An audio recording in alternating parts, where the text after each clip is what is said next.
Hey everybody, Nick here, and this morning I got a disassembly video for you of this little guy. This right here is the Kizer S.L.T, designed by John Gray, and it features one of the most ridiculous pivots I've ever seen, ever. But it does have a really nice action. Before I started here, it's completely centered, everything falls shut nicely.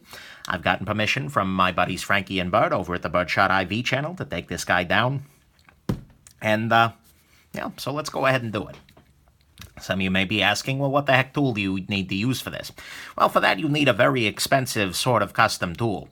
That is a US quarter, or any other quarter, I imagine. Do the trick. It's probably not called a quarter in other cultures, but hey, whatever. So I'm just applying a little bit of force to the back side here, and popping this guy open. Actually, before I do the big reveal, let me make sure that I can actually get to the, I can unscrew this Torx on the other side here. Kizer has a really unfortunate tendency to use bad Torx bits, Torx fasteners though, that soft and easy to strip and remove, so I'm just wanting to make sure. Yeah, okay, I can pop the far side. Good. Used a little bit of thread locker there, but that's okay. I'm going to pop this guy the rest of the way off, and let's see what this pivot actually looks like on the inside. There's no real good reason to have a pivot this big. It's a nice design touch, and it does serve as an over-travel stop, but mostly it's just hilarious. Let's see how big it actually is on the inside there. Okay, that's pretty entertaining. So it's just a regular-sized pivot with a little bit of an extra something on there. So you can see here immediately that there is a bearing race that is separate and needs to slide into that section there. This is running on regular bearings. It's got a captive pivot. There we go. This is actually a pretty simple knife in the grand scheme of things, with this huge pivot, which is entertaining. So let's go ahead and do some cleaning here, just using some isopropyl alcohol here, 91%, although I imagine other percentages would work just fine. That's what I happen to have around. Go ahead and pop this out. I'm glad this is working well. Been a frustrating morning. I started to do a disassembly of this little guy, also from Frankie and Bud, a wee 605, but their stupid little tool for their stupid little proprietary screws, stupid little broke. And as a result, I couldn't actually disassemble the knife. It didn't break, it just started stripping out. And as a result, the knife is now uncleanable due to a stupid design decision. So it's nice to come back to a knife that can be taken apart with basic tools, like this little guy. Just wiping off all the various surfaces here, trying to remove any grease that's been put on there already, so that I can re-grease it with what I'm really interested in using. Everything else looks pretty good. You can see here that there is no over-travel stop on the lock bar, but that's okay because the pivot itself serves as a lock bar over-travel stop. When you press it past a certain point, it presses up against the pivot, and that's kind of a nice thing. You can also see that the pivot here has got a D shape to it, so it's not a free spinning pivot, which is good. Although honestly, if you're going to have a free spinning pivot, having it be this big is a really beautiful thing because that way you can get a lot of friction against it to prevent it from turning. But, yeah, so very simple construction here, which I'm appreciating very much.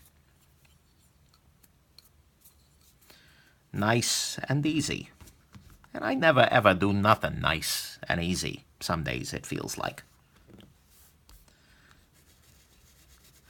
Now I'm just washing off the wire. You know, I'm going to use a new little fabric swatch. There we go. Just cleaning off the bearings a little bit here. There we go. And all I'm doing is using my fingers to run it around, flip it over, run it around, removing whatever gunk was on there previously. Now I gotta get this, well, pivot pops right off.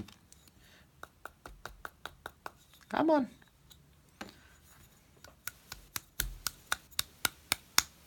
Really?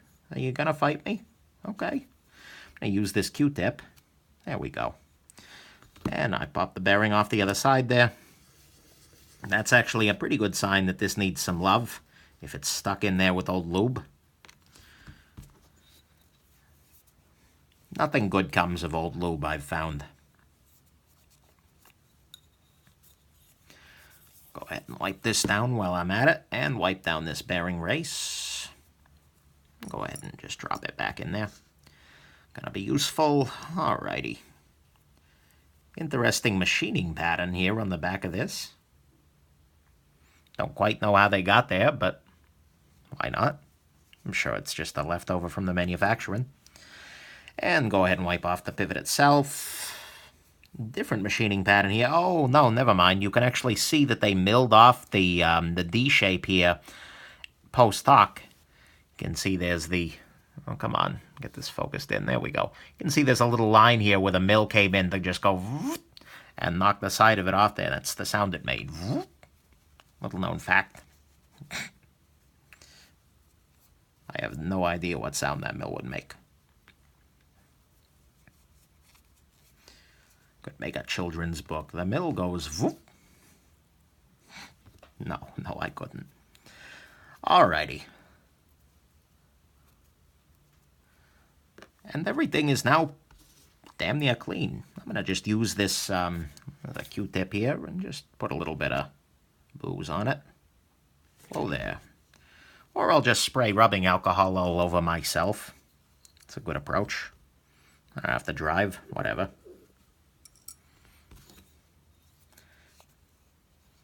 You know, if the first thing you do in the morning is spray rubbing alcohol over yourself while disassembling a knife, after failing to disassemble another one, oh, I hope this doesn't bode well for the rest of my day here. Boy. Alrighty. Let's go ahead. Let the booze dry up a little bit here, now that I've flooded the land. Alright. So I'm going to use 10 weight nano oil here. Again, not out of particular loyalty to nano oil, it's just the devil I know.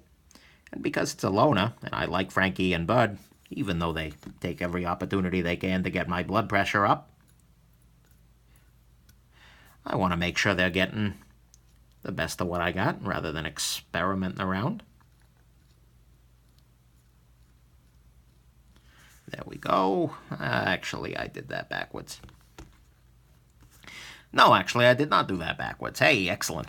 Okay, so the presentation side has the bare pivot, and the bare pivot is on the side that holds the female portion of the sex bolt here. So, yeah, that's actually the term. And so I did do that right. So I'm going to just go ahead and pop this guy through. Well, there. And it picked up my bearings, but that's okay. Make sure everything's popped on in there. Good. Now I'm going to drop the... well, apparently I'm going to drop the stop pin under the disassembly table here. There we go. Oh, Nick, it's going to be a long day. Here's hoping that the next thing I set out to do, I'm able to do with more skill and, well, it ain't going to be grace. I am the Nick after all. But more grace than this, that's not going to take much. Oiling the detent ball here, and I'm going to go ahead and drop this a little bit around there. Now I put the pivot on here. There you go. I have a pivot. Not the pivot, the washer bearing assembly. Oh, I'm slightly afraid that I should just give up for the day. Okay, now this is interesting. I want you to note that the D shape is actually on the far side of the pivot here. The D shape, this has got the milled out D. And so what I actually need to do is rotate the pivot, whoa there, such that the D shape is facing, in this case, up. That seems to be how this works, and so my blade is allowing me to do that, which I appreciate. So I'll just get it so it's in the right position there. And then drop that pivot into this, which will secure it. There we go. And drop that in there as well. Now I can move the blade back to its normal position, and I'll be okay. Let me make sure there are no parts that I've left out here. I don't believe there are. So I'm going to use some Loctite here.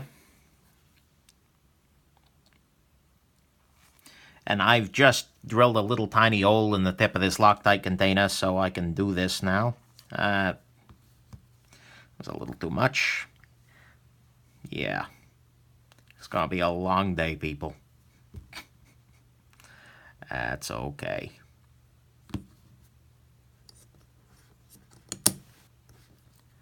Okay. Now it appears that whenever the blade is rotating, it's taking that D shape with it. And so this is actually a really good reason that you want to put the D shape on the female side of the scale, on the female scale, if you will. Because that way you don't have this issue. It's fixed. There's no concern whatsoever. And I may have just screwed myself there, but I'm not sure. Let's just tighten this guy all the way down to make sure.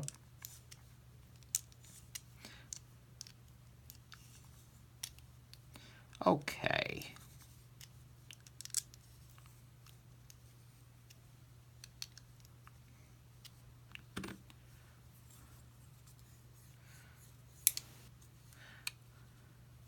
Now I need to get this other screw in. And I'm going to use a little less Loctite than last time. Just put a little bit on my little oiler, which is a watch spring bar tool. Just drop it in there. See, I need to get better with the Bob Ross happy little mistake thing. I respect that very much. Like, oh, I'm just going to put a little Loctite. I just flooded the whole pivot with Loctite. Well, it's just it's a happy little mistake. Happy little accident, if you will. There we go. Okay. Wow. Let's take a look at the centering here. The centering is not perfection. What I think that means is that I didn't quite get everything. There you go. Just had the pivot loose, a little too tight, that is. So let's go ahead and get this to a place. That's nice. Check for blade play. Zero blade play. Beautiful. Let's see if I can get away being a little looser here. Nope, blade play. All right, tighten it right back up. It's always a question of just finding that point.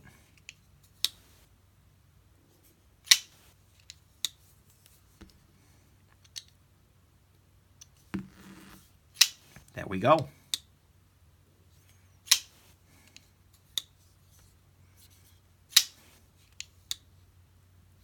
All right, that was pretty straightforward. This is your Kizer S.L.T. by John Gray, with the world's biggest pivot that actually didn't turn out to be a very big pivot.